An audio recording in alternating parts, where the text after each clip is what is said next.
सिद्धांत शास्त्रों में ऐसे कई सिद्धांतों को पढ़ते हैं जिनको अथवा जिनकी सिद्धि प्रत्यक्ष प्रमाण से नहीं होती, तब हम उन्हें मात्र शब्द प्रमाण से स्वीकार कर लेते हैं अथवा उसे श्रद्धान कर लेते हैं कि ठीक है, ये भगवान के द्वारा प्रतिपादित है। अब यहाँ अगर कोई कहे कि आपने इन वचनों को और सिद्धांतों को क्यों माना जब ये प्रत्यक्ष से सिद्धि नहीं हो रहा, तब लोग उसको कहते हैं कि यह बात इसलिए प्रमाणिक मानी जाती है क्योंकि यह आप्त पुरुष के द्वारा कही गई है।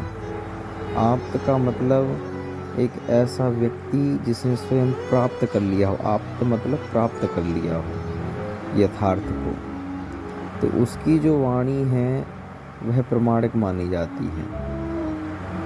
इसका मतलब यह है कि जो सिद्धांत है वे प्रत्यक्ष से चाहे सिद्ध ना भी हो रहे हों, परंतु फिर भी वो ऐसे प्रमाणिक व्यक्ति के द्वारा, आप्त पुरुष के द्वारा, यथार्थ वक्ता के द्वारा कहा जा रहा है, इसलिए हम उस बात को मान लेते हैं।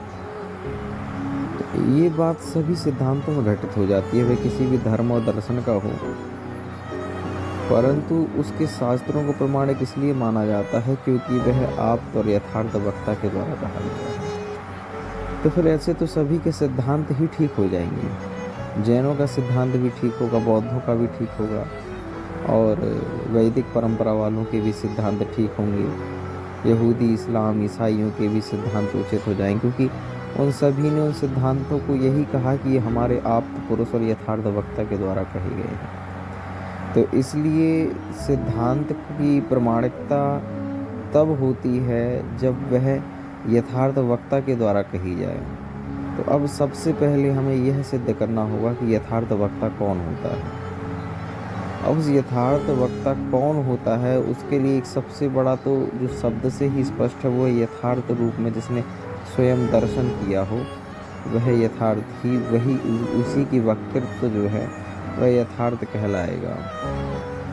अब इसी सिद्धांत में अगर कोई यह कहे कि हम यथार्थ वक्ता उसको कहेंगे जो राग द्वेष से रहित हो गया हो, वो यथार्थ वक्ता है। क्योंकि ऐसा हो सकता है अगर उसके मन में राग हो तो भी वह मिथ्या बोल सकता है, तो उसके मन में द्वेष हो तो भी वह मिथ्या बोल सकता है।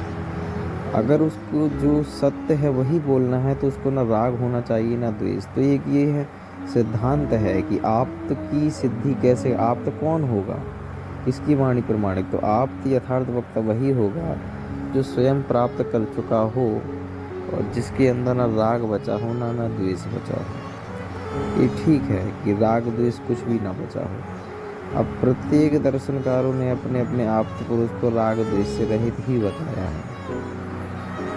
अब हमें ये देखना पड़ेगा कि राग द्वेष से रहित आप्त होता है। ये आपने परिभाषा कह दी आप्त की। तो आपने कहा कि महावीर को हम इसलिए आप्त और यथार्थ वक्ता प्रमाणिक इसलिए मान रहे हैं क्योंकि वह राग द्वेष से रहित हैं, और इसके अलावा जो अन्य जो और भी संप्रदाय में जो गुरु हैं, जो आचार्य हैं, जो उन्होंने ईश्वर माना है, वह प्रमाणिक इसलिए नहीं है क्योंकि वह अभी भी राग द्वेष से युक्त है।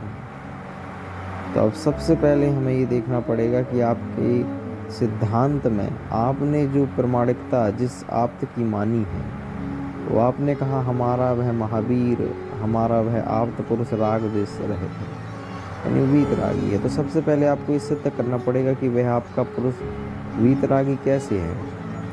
यानी शब्द प्रमाण को आपने प्रमाणिक कर लिया आप्त पुरुष से, आप्त को प्रमाणिक आप कर रहे हैं कि वो वीतरागी है। अब आपको ये सिद्ध करना पड़ेगा महावीर कैसे वीतरागी हैं, जरा उनकी वीतरागता को सिद्ध करो। तो शायद आप उनकी वीतरागता को सिद्ध ना कर सके, क्योंकि वीतरागता उनकी जो सिद्ध होगी वह यथार्थ, वह आपकी वीतरागता प्रत्यक्ष से ही सिद्ध होगी। अब प्रत्यक्ष में वो है नहीं, लेकिन चलिए फिर भी आप शब्द प्रमाण से ही जिन शब्दों को आपने महावीर से प्रमाणिक माना उन्हीं महावीर को प्रमाणिक आप शब्दों से मान लें।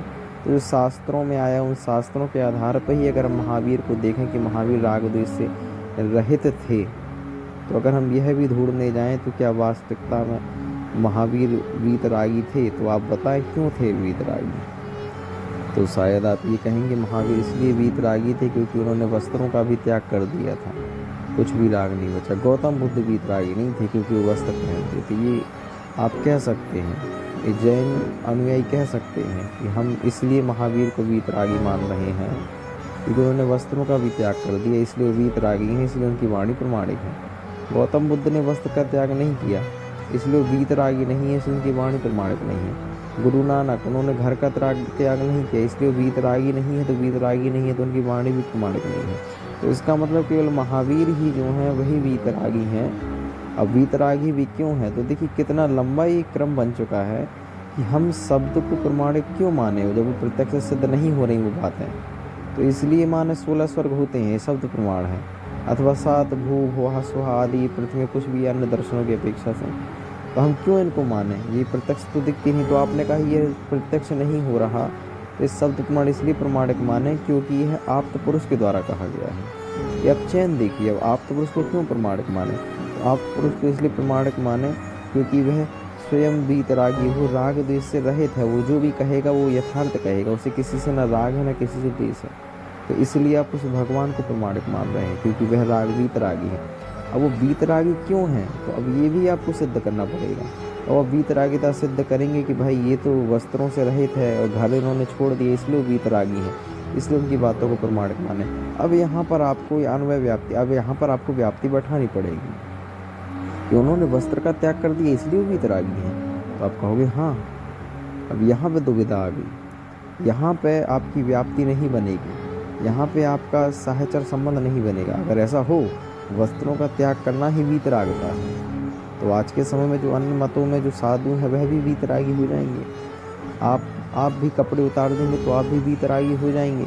आज के समय जो कोई मुनिराज हैं, अगर मान लीजिए उनमें 100 मुनिराजों में से कोई एक मुनिराज जो है वह गलत काम कर रहे हैं, वो उन्होंने वस्त्र त्याग दिए हैं, तो वो भी वीतरागी हो गए। इसका मतलब वस्त्र त्यागने से उनकी वीतरागता को नहीं भांपा जा सकता कि वीतरागी हो गए। ऐसे ही चाहे वस्त्र त्याग हो, चाहे ग्रह का त्याग हो, कुछ भी त्याग हो, उस त्याग से महावीर की वीतरागता को नहीं जाना जा सकता। अब जब महावीर की वीतरागता को ही हम नहीं सिद्ध कर सकते तो हम कैसे कह सकते हैं। ये तो आप कह सकते हो कि वीतरागी की वाणी ही प्रमाणिक होगी, लेकिन महावीर वीतरागी थे ये आप नहीं बता सकते। आप बता रहे हो उन्होंने वस्त्र का त्याग कर दिया इसलिए वीतरागी हैं, गुरु नानक ने नहीं किया इसलिए वो रागी हैं। तो ठीक है, हमने आपकी बात को मान लिया कि उन्होंने वस्त्र का त्याग कर दिया, जिन्होंने नहीं किया वो रागी हैं, इसलिए उनकी वाणी नहीं मानो। लेकिन जो वीतरागी हैं तो वह वीतरागी क्यों हैं, अब उन्होंने वस्त्र का त्याग कर दिया इसलिए वीतरागी। अगर अगर आप कह रहे हैं तो वस्त्र का त्याग करना और उससे वीतरागता आ जाना, इसका कोई भी संबंध नहीं बैठ रहा है। यानी इन दोनों के बीच में स्वाभाविक संबंध नहीं है, इनके बीच में औपाधिक संबंध है। यानी वस्त्र का त्याग हो तो वहाँ पर वीतरागता हो, ऐसा नहीं बनता।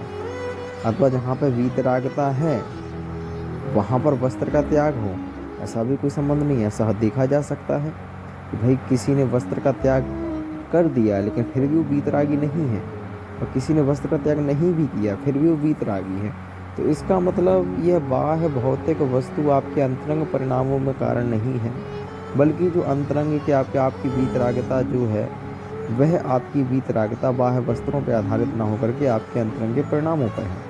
जब आपके अंतरंग के परिणाम ही उनकी वीतरागता को सिद्ध करेंगे तो बाह्य वस्तु की इतनी अपेक्षा नहीं रह जाएगी। तो जब बाह्य वस्तु की इतनी अपेक्षा नहीं रह जाएगी तो जो व्यक्ति वस्त्र सहित ग्रह सहित हैं उनका भी बाह्य रूप ना देख करके उनके अंतरंग के परिणाम कारण कहलाएंगे वो वीतरागी है कि नहीं। तो इसलिए वीतरागता होना हम मान सकते हैं कि यह एक यथार्थ वक्ता की पहचान है, परंतु उनकी वीतरागता को सिद्ध करना हमारे हाथ में अथवा हमारे लिए किसी भी प्रकार से संभव नहीं है। और जब आप संभव नहीं कर सकते तो इसका मतलब आप वीतरागता और वस्त्र के बीच में आप कोई संबंध नहीं बैठा पा रहे हैं। तो इसका मतलब जो अन्य भी मतावलंबी हैं, जो वस्त्र सहित भी हैं, ग्रह सहित भी हैं, चाहे वह श्वेतांबर हों अथवा कोई और भी संप्रदाय के हों, वह भी प्रमाणिक माने जाएंगे। ठीक इतना कथन कहने का मेरा अभिप्राय केवल इसीलिए था कि जो श्वेतांबरों और दिगंबरों में ये जो मान्यताओं का जो भेद है, जो दिगंबर श्वेतांबरों को बिल्कुल ही भिन्न मानते हैं कि ये मोक्ष सिद्धि नहीं कर सकते, तो आपको समझना पड़ेगा कि वस्त्रों के बीच में और वीतरागता के बीच में कौन सा संबंध है।